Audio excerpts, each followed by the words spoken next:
जादुई स्कर्ट। किसी शहर में एक स्नेहा नाम की लड़की रहती थी। बचपन में ही उसके पिता की मौत हो गई थी। उसकी मम्मी मधुरिमा एक बड़ी कंपनी में काम करती थी। उनके घर में किसी भी चीज की कमी नहीं होती थी।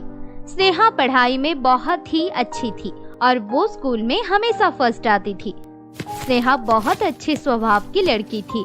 वो हमेशा अपनी माँ की बात मानती थी। एक दिन वो अपने कॉलेज जा रही थी। माँ, मैं कॉलेज जा रही हूँ, शाम तक वापस आ जाऊंगी।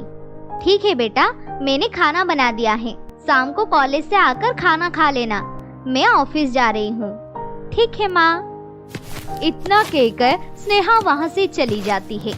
वो क्लास में बैठी हुई थी, तब उसकी सहेली आयुषी उसके पास आई और बोली, स्नेहा, तू फिर से पढ़ाई कर रही है? कितना पढ़ेगी तू? इतना पढ़कर कभी बोर नहीं होती? नहीं, मुझे पढ़ना बहुत अच्छा लगता है। मुझे इस बार भी क्लास में फर्स्ट आना है और मुझे अपनी माँ को खुश करना है। ये तो बहुत अच्छी बात है, लेकिन तुम्हें थोड़ा बाहर भी घूमने जाना चाहिए ना, नहीं तो पढ़ाई में मन नहीं लगेगा। नहीं, मुझे कहीं नहीं जाना, अब तू जा यहाँ से, मुझे डिस्टर्ब मत कर, मुझे आज ही किताब पूरी करनी है। चल ना, आज मूवी देखने चलते हैं, हमारी बाकी दोस्त भी जा रहे हैं, हम सब वहाँ जाकर बहुत मजे करेंगे। लेकिन स्नेहा आयुषी की एक नहीं मानती और उसको जाने से साफ इनकार कर देती है। ये सब सुनकर आयुषी वहाँ से चली जाती है। तब उनकी क्लास में उनकी मैम आ जाती है और कहती है, बच्चों सुनो, तुम्हारे लिए खुशखबरी है। हम लोगों में से अगर कोई भी दूसरे शहर में जाकर पढ़ाई करना चाहता है, उनके लिए अगले महीने एक एग्जाम होगा। जो एग्जाम में 90% से ऊपर लाएगा, उसे हम बड़े शहर में किसी कॉलेज में 1 महीने के लिए भेजेंगे। ये सब सुनकर स्नेहा बहुत खुश हो गई और वो मन ही मन सोचने लगी, कैसे भी करके मैं इस एग्जाम में अच्छे नंबर लाऊंगी और बड़े शहर में पढ़ने जाऊंगी। कॉलेज खत्म होने के बाद स्नेहा घर आ गई और घर जाकर देखा तो उसकी माँ उसका इंतजार कर रही है।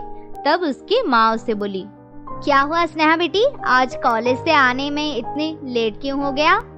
नहीं माँ, मैं लाइब्रेरी में पढ़ाई कर रही थी। आज कॉलेज के मैम ने हमें बहुत अच्छी खुशखबरी दी है। तब स्नेहा ने अपनी माँ को सारी बात बताई। ये सुनकर उसकी माँ बोली, अरे बेटी, ये तो बहुत अच्छी बात है, तुम बहुत मेहनत करना, देखना तुम्हारे बहुत अच्छे नंबर आएंगे और तुम पढ़ाई करने बाहर जा पाओगे। अपनी माँ की बात सुनकर स्नेहा पढ़ाई में बहुत दिल लगा लेती है।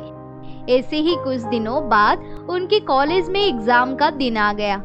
स्नेहा एग्जाम देकर कॉलेज से बाहर आ रही थी, तभी उसे आयुषी मिली। आयुषी स्नेहा से बोली, अरे स्नेहा, तेरा एग्जाम कैसा रहा?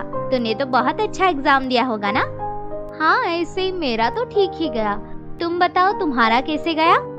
मेरा इतना अच्छा नहीं गया, इसलिए मैं तुझे कहती हूँ कि पढ़ाई पर ध्यान लगा ले, लेकिन तू पूरा दिन इधर उधर घूमती रहती है। इतना कहकर वो दोनों वहाँ से चली गई। ऐसे ही कुछ दिन बीत गए। उनके कॉलेज के एग्जाम का रिजल्ट निकला। स्नेहा को 100 में से 100 नंबर मिले। कुछ दिन बाद स्नेहा दूसरे शहर में पढ़ने चली गई। एक दिन स्नेहा के पास आयुषी का फोन आया और वो स्नेहा को बोली, स्नेहा तुझे पता है कुछ यहाँ पर क्या हुआ है? नहीं पता, मुझे बताना। तेरी माँ सुबह ऑफिस जा रही थी, तभी गाड़ी के साथ उनका एक्सीडेंट हो गया और अभी वो हॉस्पिटल में है और मैं आंटी से मिलने आई हूँ और वो तेरे बारे में ही पूछ रही है। तो कैसे भी कर यहाँ पर वापस आ जा। ये सब बातें सुनकर स्नेहा बहुत तेज तेज रोने लगी और वो घर वापस आने के लिए गाड़ी तलाशने लगी, लेकिन उसको कोई भी गाड़ी नहीं मिलती और वो रास्ते में बैठकर रोने लगती है।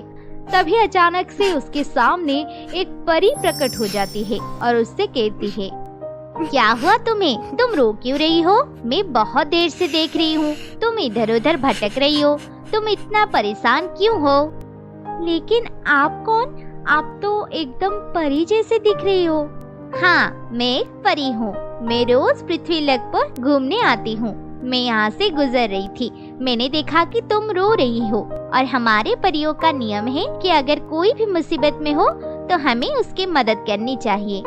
परी की बात सुनकर स्नेहा उसको सारी बात बता देती है। ये सब सुनकर परी कहती है, मैं समझ रही हूँ कि तुम कितनी दुखी हो। अगर जरूरत के वक्त तुम अपनों के साथ नहीं रह पाते तो खुद को बहुत बेबस लगता है, लेकिन तुम फिक्र मत करो।